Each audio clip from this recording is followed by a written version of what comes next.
Question है explain why 3 multiply 5 multiply 7 plus 7 is a composite number.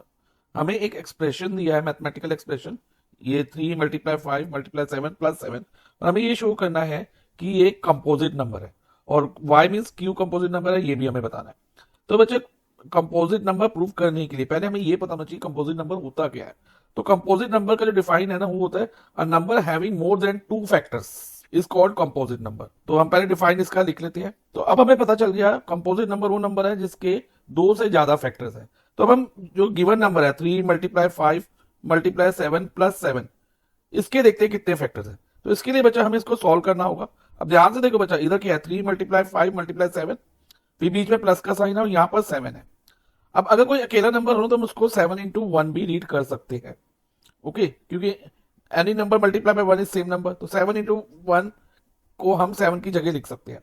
अब देखो बच्चा, इस दोनों में, इस वाली टर्म में और इस वाली टर्म में, दोनों में 7 कॉमन है ना, है कि नहीं? यस सर है। देखो 7 इसमें भी है, इसमें भी है, तो टेक 7 कॉमन। अब अगर हम 7 कॉमन ले लेते हैं तो अब ब्रैकेट में क्या रहेगा, लाइक इधर से 7 कॉमन लेंगे तो 3 और 5 बच जाएगा। 3 मल्टीप्लाई बाय 5 हम 15 लिख देंगे, प्लस प्लस, और इधर से अगर हम 7 कॉमन लेते हैं तो 1 बचता है। तो हमारे पास यहाँ पर 7 मल्टीप्लाई बाय 16 हो गई, 7 मल्टीप्लाई बाय 16।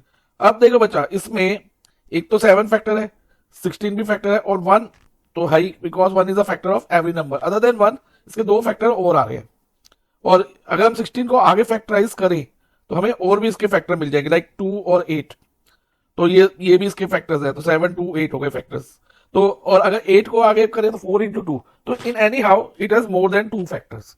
तो हम इतना दिखाने के बाद ये स्टेटमेंट लिख देंगे, since the given expression has more than 2 factors therefore it is a composite number.